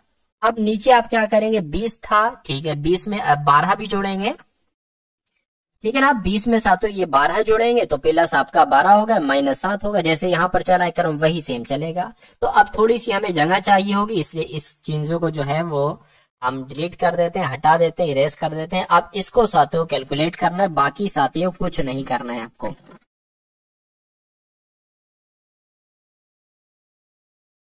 अब इसको कैलकुलेट साथियों कर लीजिए। 1080 और 624 कितना हो जाएगा? जरा इसको कैलकुलेट कीजिए। 1080 और 624, ठीक है, तो ये 4 आ जाएगा, ये 10 हो जाएगा, ये 7 हो जाएगा, ये इतना हो जाएगा। अब 1704 में से साथियों 392 घटा दीजिए, तो ये 2 आ जाएगा, और ये 10 हो गया, यहाँ पर 1 आ जाएगी, 16 हो जाएगी, यहाँ पर 13 आ जाएगी, यानी कि यहाँ पर साथियों 1312 आ जाएगा। और यहाँ पर अगर बात करें साथियों 12 में से 7 जाएगा तो कितना बचेगा? 5 बचेगा, तो ये 25 हो जाएगा। कितना हो जाएगा साथियों? 25, यानी कि 1312/25। इसको आपको बस कैलकुलेट करना है, बाकी सारा काम हो चुका है। तो इसको साथियों आप कैलकुलेट करा लीजिए। ठीक है, इसको कैलकुलेट करा लेते हैं। 25 से डायरेक्ट कट कर दे क्या? 25 से अगर डायरेक्ट कट करें वो भी हो जाएगा साथियों। 1312 हो गया, और ये आपका 25 हो गया। 25 से 25 पंजे करा लीजिए, 25 पंजे 125 हो जाएगा। कितना बचेगा? 6 बचेगा, 2 इधर आ गया। 25 दूना कितना हो जाएगा साथियों? 50 हो जाएगा। अब कितना बचेगा? 12 बचेगा। अब पॉइंट लगेगा, 0 बढ़ेगा। 25 चौक आपका कितना हो जाएगा साथियों? 25 चौक आपका 100 हो जाएगा। अब देखिए 52.4 कहीं पर लिखा हुआ है, 52.4 सिर्फ और सिर्फ ऑप्शन नंबर डी में लिखा हुआ है, तो ये क्या होगा? ये आपका बिल्कुल सही जवाब हो जाता है भाई। बहुत बढ़िया, वेरी गुड क्लास। चलिए तो अगले नंबर का सवाल देखिए साथियों। ये सवाल आपकी समझ में आ गया ना? ये सवाल आपकी समझ में आ गया? अगर समझ में आ गया तो बहुत अच्छी बात है। अब उसके बाद देखिए अगला सवाल आपकी स्क्रीन पर आ चुका है। इस सवाल को देखिए और बताइए राइट आंसर आपका क्या होगा। कहेंगे एक चुनाव में उम्मीदवारों को कुल वैध वोटों के 75% वोट प्राप्त हुए। यदि कुल वोटों के 20% वोटों को अवैध घोषित कर दिया गया है और कुल वोटों की संख्या कितनी है? 5,60,000 है, तो उस उम्मीदवार के पक्ष में पड़े वैध वोटों की कुल संख्या ज्ञात कीजिए। कोई दिक्कत नहीं, बहुत आसान सवाल है। क्या इसमें करें? देखिए कुल वोटों की संख्या की अगर बात करें कितनी है साथियों? 5,60,000 ये कुल वोटों की संख्या है। अच्छा 20% वोट अवैध घोषित हो गए हैं, तो मैं कहूंगा अगर इनका मैं निकालूं कि वैध वोट कितने हैं, तो मैं इनका 80% निकालूंगा। 2 0 से ये कैंसिल हो गए। अब 56 की गुणा 8 से जरा कराइए, फिर मैं आगे बढ़ता हूं। कितना हो जाएगा? 48 हो जाएगा, और 5 8 40, और आपका ये 44 हो जाएगा। यानी कि अगर बात करते हैं साथियों कितना आ गया? अब देखिए 1 0 ये वाला आ जाएगा, और 1 0 आपका ये वाला आ जाएगा। यानी कि एक तरीके से 44,000 कितने आ गए? 44,000। 1 0 और आ जाएगा ये वाला। ठीक है, तो ये आपका 4,48,000 आ गया। यानी कि जो वैध वोट है वो 4,48,000 आ गए। ठीक है, अब इसमें कहा गया है साथियों के 75 एक उम्मीदवार को कुल वैध वोटों के 75% वोट मिले हैं। तो यहाँ पर अगर बात करें साथियों जो 4,48,000 है, इसका 75% आपको ज्ञात करना पड़ेगा। 4,48,000 का साथियों 75% आपको निकालना पड़ेगा। ठीक है ना, और बस आपका आंसर निकालेगा। इन 2 0 से ये 2 0 कैंसिल, और 75 की गुणा किससे करा लीजिए? 448 से करा लीजिए, बस हो गया काम। 8 पंजे 40 हो गया, 5 चौक 20 और 24 हो गया। 5 चौक 20 और आपका 2 कितना हो जाएगा? 22 हो जाएगा। इसको कट करें, 7 8 साथियों 56 हो गया। 7 चौक 28 और आपका 33 हो गया। 7 चौक 28 और 3 आपका 31 हो गया। तो 0 आ गया, 0 आ गया, 6 आ गया, 3 आ गया, 3 आ गया। यानी कि कहीं पर ऐसा लिखा हुआ है 33 करके, 33 हाँ बिल्कुल लिखा हुआ है साथियों ऑप्शन नंबर ए में लिखा हुआ है, तो ये क्या होगा, ये साथियों आपका बिल्कुल करेक्ट आंसर हो जाता है भाई। बहुत बढ़िया, वेरी गुड क्लास। उसके बाद देखिए अगले नंबर का सवाल है, कहा जा रहा है कि 8 पेन और 14 पेंसिलों का मूल्य जो है ना, ये 12 पेन और 5 पेंसिलों के मूल्य के बराबर है। यानी कि एक पेन के मूल्य और एक पेंसिल के मूल्य का अनुपात आपसे यहाँ पर साथियों क्या किया जा रहा है, पूछा जा रहा है। तो इस सवाल को साथियों कैसे करेंगे आप लोग एक बार बताइए। देखिए यहाँ पर हमें मानना होगा कि एक पेंसिल की अगर बात करें, एक पेंसिल को साथियों हम क्या मान लेते हैं, एक्स मान लेते हैं।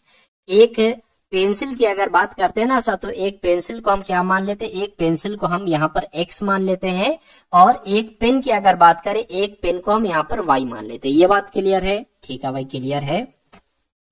अब देखिए कि 8 पेन की बात की गई है, क्या किया गया साथियों, 8 पेन की बात की गई है, तो 8 पेन यानी कि 8y हो गया, और प्लस 14 पेंसिल यानी कि 14 क्या हो गया, 14x हो गया।